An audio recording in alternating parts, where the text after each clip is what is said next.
नमस्कार, मैं हूं अंकुर और आप देख रहे हैं सत्य हिंदी बुलेटिन। एक नजर डाल लेते हैं अब तक की खबरों पर। अडानी समूह की कंपनियों के शेयर गुरुवार को भी धड़ाम गिरे। अधिकतर कंपनियों का शेयर लोअर सर्किट पर बंद हुआ है। समूह की सबसे प्रमुख कंपनी अडानी एंटरप्राइजेज में भी आज लगातार दूसरे दिन बड़ी गिरावट आई। दोपहर 1:30 बजे तक इसके शेयर में 19% से ज्यादा गिरावट आई। एक दिन पहले यानी बुधवार को तो इसके शेयरों में 28% से ज्यादा गिरावट आई थी। हिंडनबर्ग रिसर्च की रिपोर्ट के बाद से अडानी कंपनियों के शेयरों की कीमतें धड़ाम गिरी हैं और इससे अब तक $1 खरब यानी करीब 82 खरब रुपए का नुकसान हुआ है।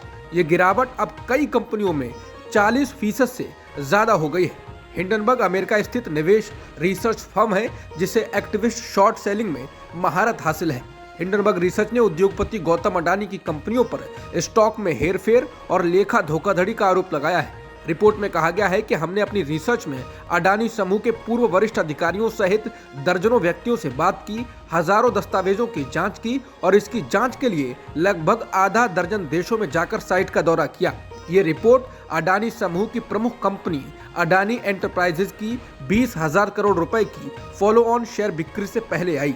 समूह का एफपीओ 31 जनवरी को बंद हो गया। हालांकि तय समय में ये पूरी तरह सब्सक्राइब हो गया था, लेकिन इस बीच ग्रुप ने शेयर बाजार में उथल पुथल के बीच अपने एफपीओ को वापस लेने यानी रद्द करने की घोषणा कर दी।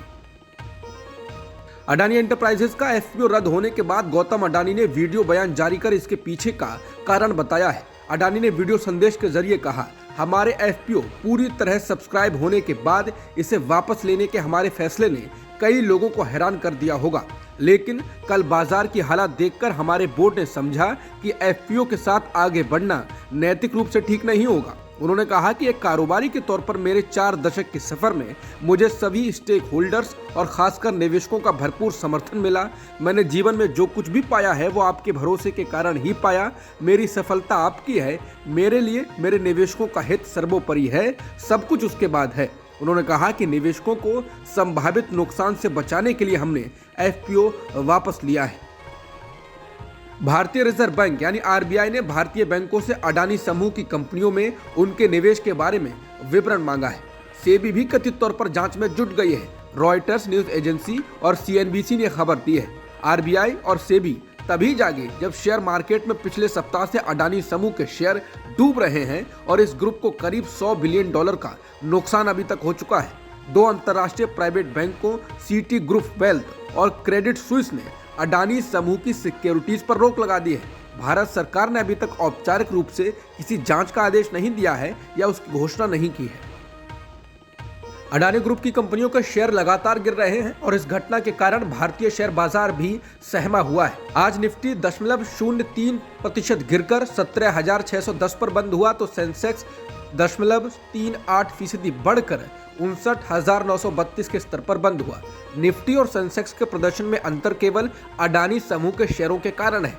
अडानी ग्रुप की 2 कंपनियां अडानी एंटरप्राइजेज और अडानी पोर्ट्स निफ्टी 50 में से है, जबकि दोनों सेंसेक्स का हिस्सा नहीं है।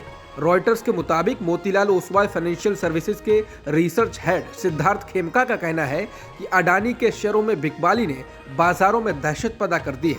खेमका ने कहा कि जब तक अडानी ग्रुप का यह घटनाक्रम शांत नहीं होता है तब तक बाजार में स्थिरता नहीं होगी, खासकर रिटेल इन्वेस्टर्स के नजरिए से देखें तो।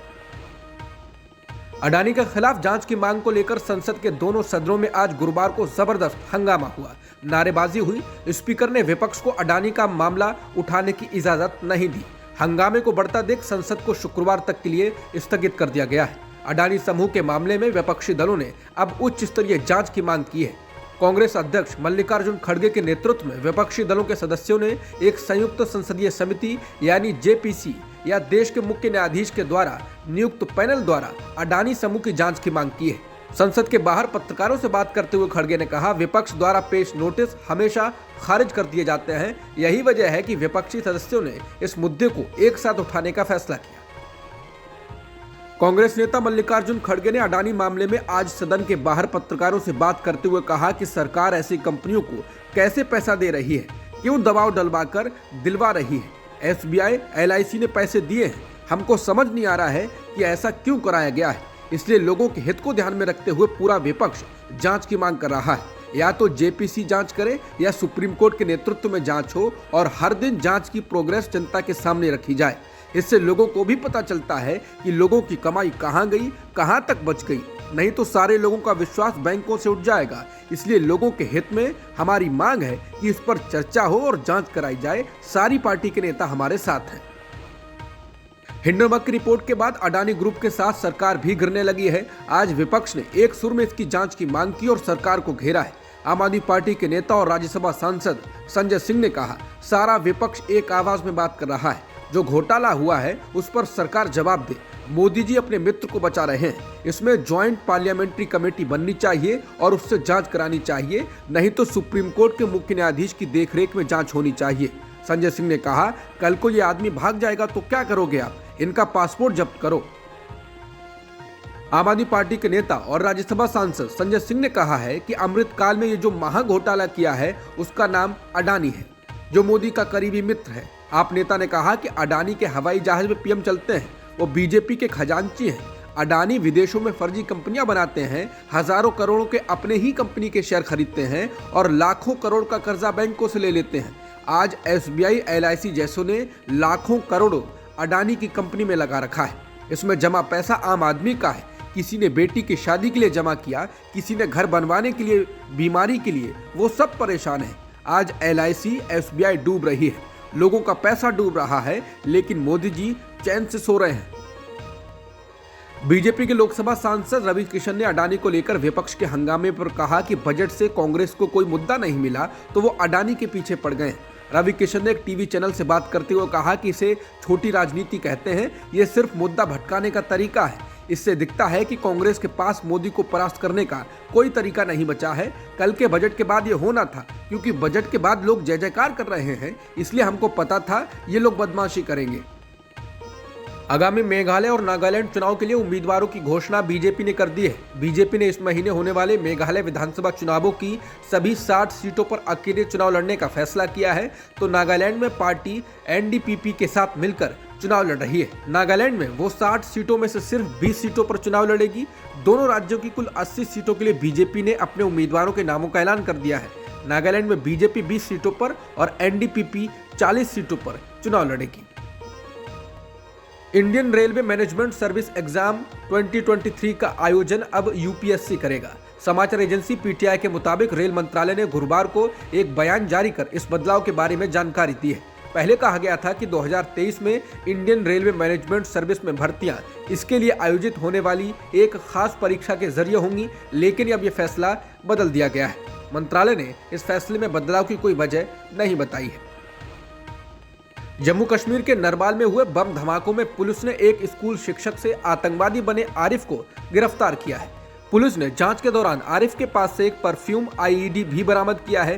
पुलिस प्रमुख ने बताया, ये पहली बार है जब केंद्र शासित प्रदेश में इस तरह का बम बरामद किया गया हो। अगर कोई इसे दबाने या खोलने की कोशिश करेगा तो आईईडी में ब्लास्ट हो जाएगा। हमारी विशेष टीम उस आईईडी को संभाल रही है। जम्मू कश्मीर के पुलिस महानिदेशक दिलबाग सिंह ने गुरुवार को बताया कि वैष्णो देवी तीर्थयात्रियों को ले जा रही बस में विस्फोट सहित कई और विस्फोट करने के आरोप में शिक्षक से आतंकवादी बने एक व्यक्ति आरिफ को गिरफ्तार किया गया है। जम्मू के नरवाल में हुए 2 बम विस्फोटों के बाद चल रही जांच में रियासी जिलों के निवासी आरिफ को गिरफ्तार किया गया।